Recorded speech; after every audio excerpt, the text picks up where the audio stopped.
Hello and welcome to our Hebrew grammar for week 11. And so this week, I don't know why, but I felt like putting the interlinear Bible copy of these verses at the bottom this time, rather than just breaking it apart. So let's go ahead and begin. So this week's verses had to do with unintentional sins that were either corporate or individual, and I did a podcast on Wednesday about that. And so let's go ahead and look. So the key, the va is and then the key normally means for or because or something like that, but it can apparently mean if or when sometimes. So that seems to be the meaning here. And if, um, tishgu, which sounds like some really bad food, but in this case, it has to do with sinning unintentionally. The word shaga means to err or to wander, to go astray, and the sense seems to be to accidentally or do something you shouldn't have done. And there's another word. It's not in this line, but we'll get it in the next slide. Shagaga, shakakan. Shagaga. It's an unintentional sin. So, and if y'all sin unintentionally. Now, you can see down here it's pronounced Tishgu. There's the Strong's number where it'll tell you it's Shaga if you click on it on interlinearbible.org. But Shaga, you can see that it's the letters, the core three letters are Sheen, Gimel, and it's a weak verb. It's a third, what we call third hay verb. The third hay verbs, the hays run away and they disappear. So the tav and the sharuk on the front and the back tell you that it's second masculine plural. I need to come up with a nice little song for the imperfect uh, fronts and ends, performatives and suppormatives. But for the plurals, it goes uh, uh, yiktol. Actually, that's the third masculine singular. So for the plurals, it's yiktalu for the third masculine plural, tiktolna, third feminine plural, tiktalu, second masculine plural, tiktolna, ektol, or niktol. Anyway, that may not make any sense to you, but basically this is a second masculine plural with the tav on the front and shruk on the end. So it's y'all. And if y'all, you plural, wander, the velo, and not, uh, again, this is another tiktalu. This is also tiktalu, except it's with the verb asa, which is also a third hay, and the hay has gone away. It's gone astray. So this is and if you err and do not do all the commandments, these, okay. So if you do, this is the tav on the front and the sharuk on the end that indicate it's second masculine plural. See this, second masculine plural. These are both call imperfect. Imperfect because if a verb puts stuff on the front, then it's imperfect, tends to be. And there's no other stem thing going on here. So it's call or G stem. This is direct object marker, 8. If and you do not do, and you do not do all the hey patak doubling is the all the mizot all the commandments, and then this is the word for these, the commandments, these. That's just the way Hebrews does it, all these commandments. Okay, so that's the beginning of verse 22. If you sin unintentionally and do not do all these commandments, asher, that, this is the relative pronoun in Hebrew, all the commandments that Yahweh spoke, this is davar, to speak, and this is with a doubled second stem, with its doubled second consonant, it's a D stem, or we might call it a PL, see down here, PL stem. It's perfect tense, which means that it tends to add stuff on the end, although this is the third masculine singular, so that's like the starter form. It hasn't started to put stuff on the end yet. Uh, it's third masculine singular, and there's the subject after it. It's typical in Hebrew for the verb to come first and the subject to come after it. All the things that the Lord spoke to uh, Moshe, Moses. Now that doesn't, by the way, it doesn't sound, inductively speaking, it doesn't sound like Moses is writing this, right? This this is talking about stuff God said to Moses, which again, just being, let's just be honest. From an inductive standpoint, this doesn't sound like Moses is the author. It sounds like it's about Moses. Anyway, so there's our verse. It's the setup. Now, if uh, you err, y'all do as a people, and you don't do, and wandering means it's not. I mean, you don't usually wander intentionally. You wander. Oh, wait a minute, where am I? I was supposed to get off of that exit. You know what I mean? Or wait a minute, I didn't mean to take this turn. How did I get here? So you don't usually intentionally wander. So if you wander and do not do all these commandments that Yahweh spoke to Moses, okay, and then the next verse is more of the iffiness. Now we finally get to the theniness, the consequent part.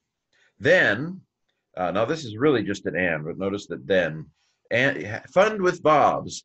Verbs can mean and, but they can mean but, and they can mean then, they can mean, you have to kind of go with it, play with it. And it will be, now literally, if this is a perfect, you would normally say, and it was, but that doesn't fit the context. And so just go with it. Just kind of, it has down here, a conjunctive perfect, converted perfect, we used to say. Um, in the Interlinear Bible's code calls this a conjunctive perfect. I don't call it that. Anyway, it's basically continuing the train of thought, and it will be if from the eyes of the assembly. So may is from here. Normally, the way you do from is a mem with a heric and a doubled consonant, but ayins don't do doubling. It's not in their contract. So you took the doubling gun and went choo, and it didn't double. It ricocheted and added an extra dot to the heric. So now we have a seri. So may is the way you say from when you're on the front of a word that begins with a guttural. So from the eyes of, seri yod is a masculine plural construct form. What do they have down here? Preposition, that's the from. Noun, yeah. CDC, call the Center for Disease Control. No, that's not it. Construct, I think is what that means. I don't know what the CD is. It's a masculine plural construct. Now, from the eyes of the congregation. So there's a the. Normally it's hey patak doubling, but again, ayins don't do doubling. Took the doubling gun, went and it ricocheted off, and take a patak and made it a kamatz. Anyway, that's the form of the on a ayin, on a guttural like that. So from the eyes of the congregation. Okay, and then it will be if from the eyes of the congregation it is done. So this is a saw as well. We saw a saw to do, and with a nun on the front here, it's an N stem or nifal stem. See nifal, which tends to mean it's passive. So instead of it instead of it will do, it will be done, because it's passive. With a nun on the front, it's first common. I'm sorry, third feminine singular. That's weird. Okay, third feminine singular because the kamat's hey on the end. So this is a perfect. It's adding stuff on the end. So that's a kamat's hey indicates a third feminine singular. It meaning the shagaga. No, it is done. What is being done here? A sin, I guess. A feminine, the word for sin, I think, is feminine. So And it will be if from the eyes of the congregation it was done, nifal, so it's passive, feminine, to a shigagah, to a unintentional sin, and they will offer. This is a perfect, but it's again a converted perfect, which simply means it's following the train of thought. The train of thought is future here, and so even though this is a perfect, we're going to translate it in the future tense to follow the kind of train of thought here. And they will offer. So this sharuk on the end is the they, third common plural. So let's get the train of thought here again. I'm losing the train of thought. So I'm going the wrong direction. This is Hebrew. Okay. And if they sin unintentionally, and they do not do all these commandments that the Lord spoke to Moses, then it will be if from the eyes of the assembly it was done. Okay. In other words, they didn't see it. It's unintentional.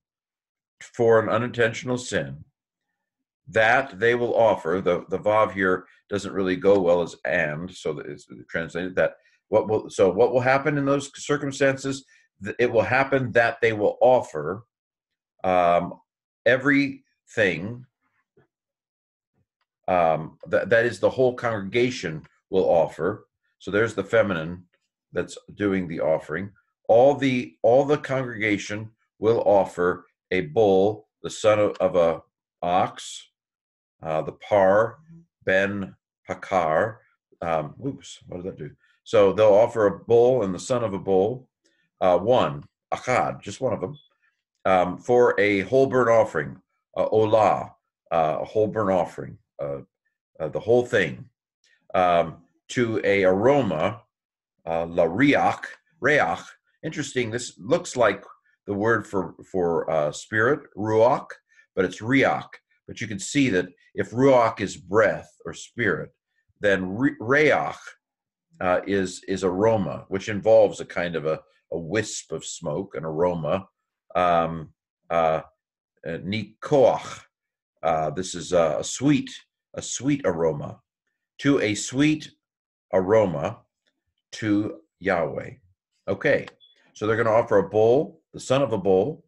I suppose every bull is a son of a bull, to Yahweh as a sweet aroma for the sin that the congregation has done unintentionally.